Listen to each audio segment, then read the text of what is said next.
Welcome to the show, Erica. Thank you so much for having me, Hillary. After all this time, I'm excited to circle back with you. I don't know if you remember this, but when we first met the event we met at, and you were Podcast struggling, movement. it was at Podcast Movement, and you were struggling because people have to type into their podcast player exactly what the name of your show is in order to find Oh, it. And I interesting. said, change your show name to the News Muse. Do you remember that? I think you I actually do rolled your eyes, actually, and I felt Hillary. so bad about that. You were like, I'm sure you cannot get the trademark for that. And you were right that there was another show called that. But I did get the trademark for it. Just Did you? but it took some time. Yeah. Go on with Not yourself. But you're right. Uh, I mean, even now with like Alexa, when somebody tries to say the newsworthy, they're like the news. And you're like, no, Alexa, the newsworthy. So there are some challenges. You weren't off on that, but we've made it work 7 years yeah, later. Isn't that you crazy? you truly have made it work. 7 years, a couple babies, One baby, many but yeah. downloads. Well, for me, my Oh baby, yeah, your we have. baby. True. It's great to finally get to talk with you about how you think about the news and what fills most people's ears when you think about I call it the national financial news media, talking about the big networks. And so that, let's just start with that question. I often rail on some of the things I hear come out of the national financial news media. And, I think it's harmful. I think it scares people. And I think people do things as a result of that aren't good for them. What was your experience when you were in television news? What was that like for you? How do you think about that now? Just tell me from your perspective. I'm really curious. Well, first, let me just say, I think a lot of people feel the same way as you. And part of the reason I started the podcast that I do now, The Newsworthy, is because I kept hearing from people how depressed they were by the news, how overwhelmed by the news they were, how biased it was. And Pew Research has shown that 2/3 of Americans, and this has been done multiple times since 2017, and it keeps showing the same thing, that 2/3 of Americans are burned out by the news.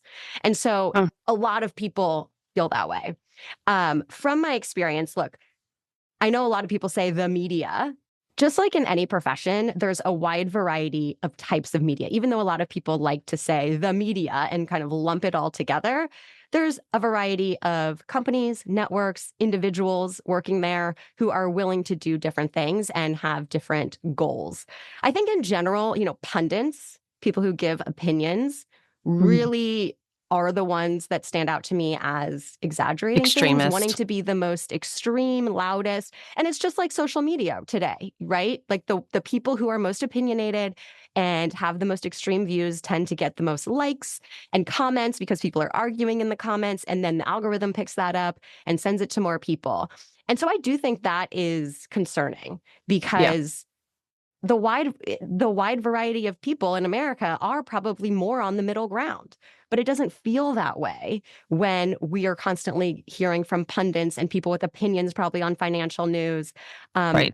And then when it comes to just fact reporting, I do think that there's unintentional reasons that kind of turn stories into these overblown or dramatic things. And then there's more intentional. And we can get into that. But there's a wide variety of factors across all of these different types of media that I think lead to the burnout that we're seeing among Americans.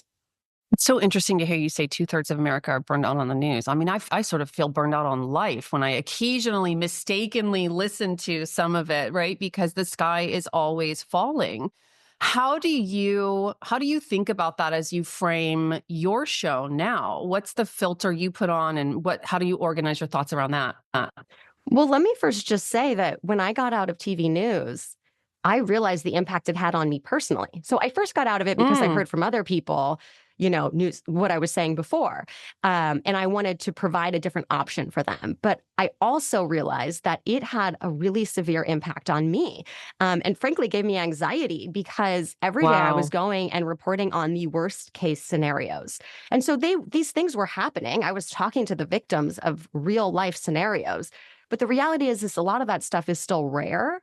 But when we're constantly putting it out there, it doesn't feel rare, especially for someone who for over 10 years was talking to a victim of every possible scenario in your life. So, I Right. go on a hike and I think about the person who fell off that mountain. I go to a Oh, certain neighborhood and I think about the shooting that happened here, and it's this kind of wears on you where you're just constantly thinking about, um, yeah, what could happen, even though it probably won't. And so watching the news a lot when that's all we talk about on the news can make everybody feel that way. And that's not a fun way to live, right? no. So, so I think there was some work for me to do when I got out to say, we don't need to be spending hours, even when there's breaking news, like there's a shooting. People will sit and watch, CNN breaking news for hours on end, every little detail. That's going to give you anxiety and not change the information you have. I can give you Correct. the details in a minute or two on our podcast. And then you can choose to, advocate for how you feel about it or, make a change in your life based on that information. You don't need to be watching it anxious for 2 hours, waiting for Right. like the next tiny little detail that's not going to change anything. Right. The Um, shooting itself took 10 seconds. You don't need to think right, about it for 3 hours, right? right, Like, right. And if you want to go and advocate about gun rights or whatever it is that is your opinion about it, um, then fine. But again, yeah, you don't need breaking news banner like craziness for hours on end to go do that and to have your feelings. So my goal is to help people stay informed so you can make the right decisions and you can have good conversations and not feel like you're living under a rock when everybody else is talking about something, right. but also that you can live your life without worrying all the time, without feeling like you need to be anxious all day long. And so, there's a few things that we do, which is one, what are the biggest stories of the day? That's what we're going to put in. And then what actually impacts you versus something that you really don't need to know about because there's nothing you can do about it. Right. And then also, how do we bring a variety of stories? Because it's not just politics and death that impact our lives. It's technology, it's business, it's entertainment, even it's science. And so we always try to, even in a 10-minute show, because we know people are busy, we always try to bring all of those aspects of life into that short show. And so you are reminded, yes, we're going to talk about the politics and maybe, something big and tragic that happened. We're going to talk about that for a couple of minutes.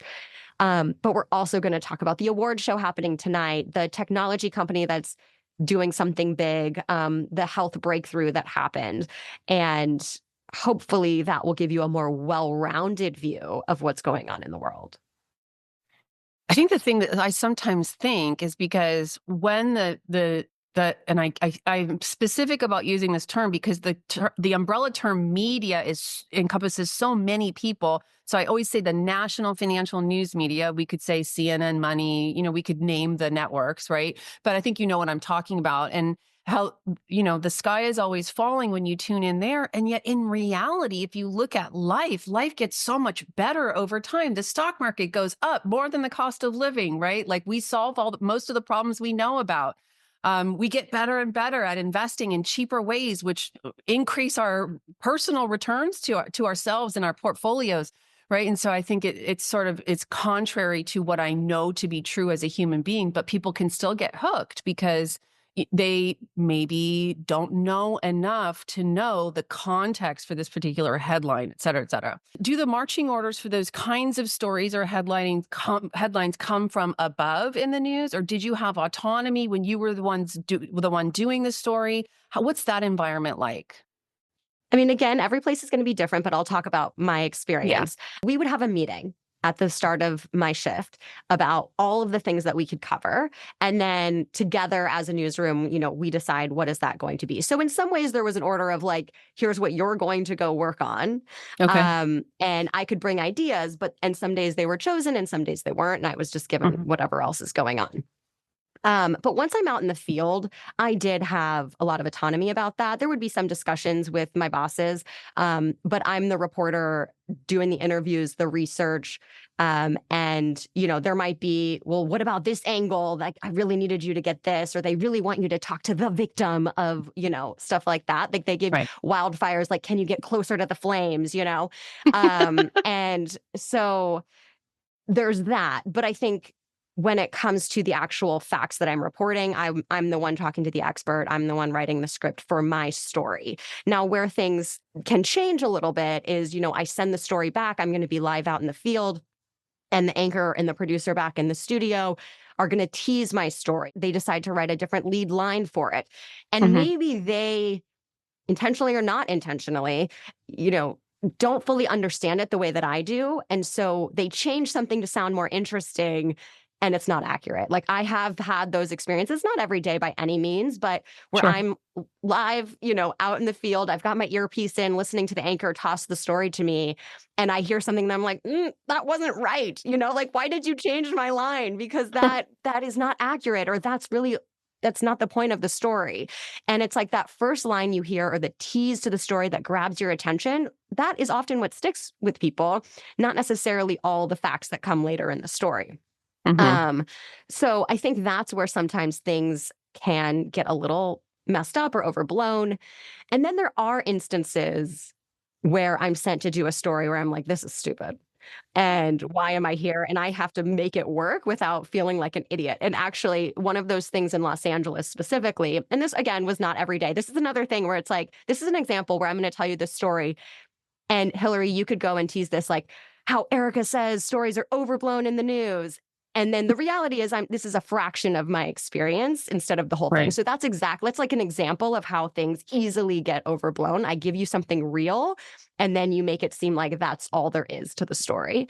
But anyway, what the story is that covering wind in Los Angeles was always kind of a joke, which is tough because, I don't know when this is airing, but about a week ago, we had the We just devastating had the fires. wildfires in Yeah. Los Angeles, and wind was a true factor there in causing that. And so there are times when it is absolutely the story. But I have had experiences years ago where I was sent out to cover wind that was supposed to be really bad. And when I got out there, it was like not that windy. Like, people's hair was blowing around, like and it was like, well, it's too late to change you. Like, can you make it work? Because they have Oh a no. certain amount of time they need to fill. And I actually remember thinking, like, I am not going to end up on Jimmy Kimmel from this story, because before I was sent out on this story, there was a Jimmy Kimmel segment where he specifically called out LA reporters reporting on the wind and played a clip of a reporter actually saying kind of what I just alluded to, which is showing video of someone's hair like blowing in the wind, and the reporter being like, and her hair was blowing and umbrellas were blowing around, and it was like, this was the news story. And so and it's like, wind is a legit story when things are actually getting damaged, or Right. there could be fires or whatever. But in these instances, I remember thinking, like, I'm just going to say, like, they might not like it, but I'm going to say, hey, it really wasn't as bad as they were expecting out here. We are seeing some, things blow around, and I was just like, I'm going to be real, but they wanted me to report on it. So that's what I did. But yeah, I definitely found myself in those scenarios sometimes where it's like, Yeah. this didn't turn out, or you go to a city council meeting or something and it wasn't all that dramatic. And you're like, okay, how can I make this sound interesting? Right. I feel like actually that was one of the funniest stories that's been told on my podcast in several episodes. Thank you for that. I will remember the hair blowing. I will um, not end up on Jimmy Kimmel as the reporter they're making fun of. That was my promise to myself. uh, I can just imagine you out there I'm going to alone with send a you the news clip after crew. this. Yeah, you should. You should. We'll put it on the socials. Uh, so, obviously, fear and doomsday scenarios grab people's attention, right? So if I think something's dangerous or something horrible is going to happen or has happened, I'm inclined, my brain makes me want to tune in. And clearly, a lot of people using their frontal cortexes to tune out. But so was there a specific inciting event that had you decide to leave this cushy 6-figure I'm on television job and start your own podcast, or was it a cascade of things? I think it was a cascade of things. There were times when I was like, this isn't worth me risking my life at these wildfires and protests and certain things. I think that was part of it. There was another part of it where I did feel like, what we already talked about, which everything was worst case scenario, everything was doom and gloom, and I just couldn't handle it anymore personally. Yeah. And then another, like the main thing was hearing from other people what you just talked about. People are tuning out the news and then they're not going to be informed. Because we're Oh. feeding them this just constant doom and on a national level, like people are questioning if it's biased, and yeah, like people are recognizing this. And then I saw what was happening in the podcast space and that there was an opportunity to create something different, and I became really passionate about that, and I actually did a lot of research and testing about what that could look like, and realized that it could be something that could help people feel less anxiety and overwhelm about the news. And so it was really a combination of my experience over years and then really getting excited about a possibility. But my last day working, before I had already decided and I was leaving, they were like, okay, Erica, what story do you want to cover? And it's your last day. And I was like, oh, there's this veteran that has this really amazing story. I want to go talk to him and like share his story. And so I was in the middle of doing that interview and they called and they're like, I'm sorry, we've got a murder suicide. We got to send you breaking news. And I was just like, yeah, I'm just like, I'm tired of that now, And so, and I'm not saying there's not a place for that here and No, there, you're but not. I'm not hearing it's, that. and it was just like, it solidified on that last day of like, I'm going to go cover this murder suicide instead of like telling this really inspiring story Yeah. that I was excited about. It was just lots of instances like that Yeah. eventually led me to look into how can I help people stay informed without the anxiety and overwhelm. Well, the democratization of the media has been such a wonderful thing in general. And for me personally, I tell you, I subscribe to your show and probably 2 or 3 other shows. And then I read industry publications, and that's it. I personally am completely insulated from that kind of messaging and so grateful for the independent news industry in general, that people can customize what they want to listen to and how they want to take in information. Where do you feel you most can spread your wings in terms of having editorial control? What are the examples when you just really take a deep breath and say, I'm so glad I get to decide how to portray this and how to publish this? Yeah. And before I get to that, I do want to say I agree with you. I think that it's allowed so many people to get the news in the way that they need to for their lives that's going to benefit them. I do think it puts the onus on the consumer a little bit to make sure they're listening to legit people, Yeah. because I think there is also a lot of quote unquote experts out there. And I'm sure you see this in the financial industry too, where people are claiming this is how you should do things and they have no experience Oh, yeah. or, yeah. Yeah. And Yeah. so Oh, I yeah. think we as Yes, you consumers are have to on your be, own to decide. You are your own fact checker for sure. yes. And so I think, consumers have to be wary about what independent places they're looking at. I know that you talk about things being overblown a lot. So just yesterday, there was a story that it was about like certain chemicals being in sludge that then used in fertilizer. And at the end of the day, nothing had changed yet. No law was being changed. And knowing that the chemical was in sludge that then goes in fertilizer, it didn't give you any information to actually change your choices at the grocery store. Mm. And so it felt like this is fear mongering unless we Hmm. can tell people what different choices they have or how they can change their behavior or what law is changing. Hmm. So let's hold off on this one until one of those things comes to light. Because while I think information is good, I think information without the ability to take action can be overblown. It can be anxiety inducing. And so Yes. as somebody who saw the worst case scenario all the time and was impacted by it, I'm very careful about how do we talk about this story in a way that is informative. It is the things that people need to know that can allow them to advocate if they want to, without giving them things that's just going to cause anxiety and do no other good. Um, and I think with the complaints of news being biased, I think we are very conscious about how we talk about politics, Hmm. and how we represent the different sides. So we are a short show, so we're not getting into all the nuances of everything. So that makes it a little easier. But I think, I think about my tone. I think about what words we're using to describe something.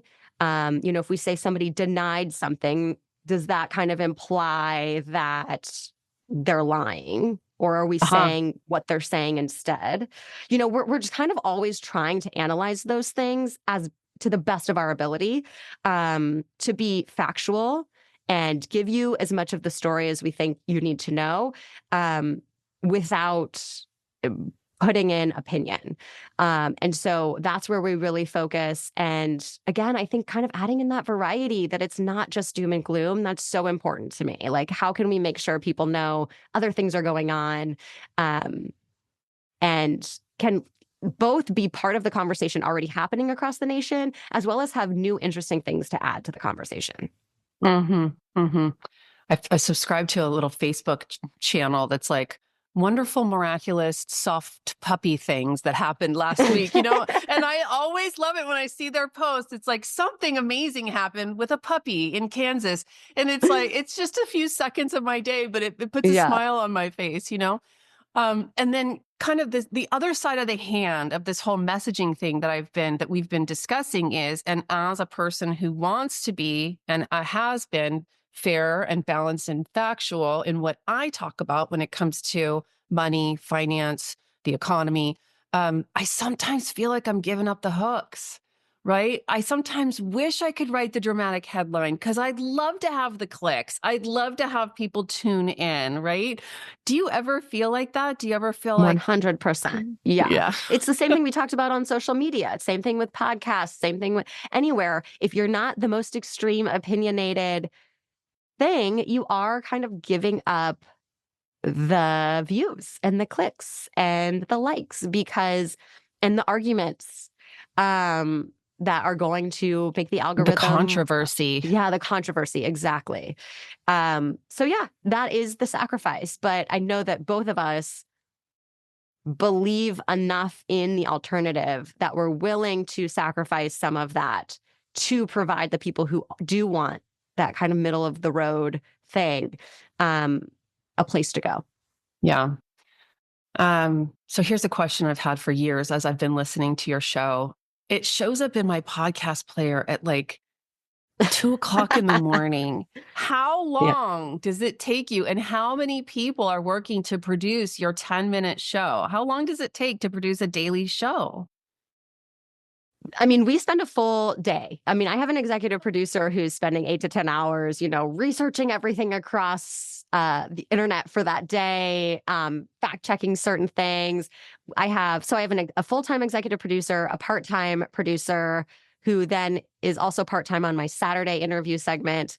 And then me, who reviews everything, records everything. I used to do it all myself, actually, when I first started 7 I years ago, know. but now I have a team. And then we have an audio editor and a newsletter writer. But there's basically 3 of us that are really working on the daily show. And I work on a lot of the business side now. So the 2 of them are really working on the initial part of it, for, 8+ hours to put on this Yeah. like 10-12 minute show. And we work on it the kind of night before, because we basically want to tell you everything that's happened in the last 24 hours when you listen. And Right. because I know you're on the West Coast as well, but we want it to be ready and available for people waking up on the East Coast. So we do put it out like very first thing overnight for the West Coast and very first thing in the morning for the East Coast. And we just catch you up on everything that has happened in the last 24 hours.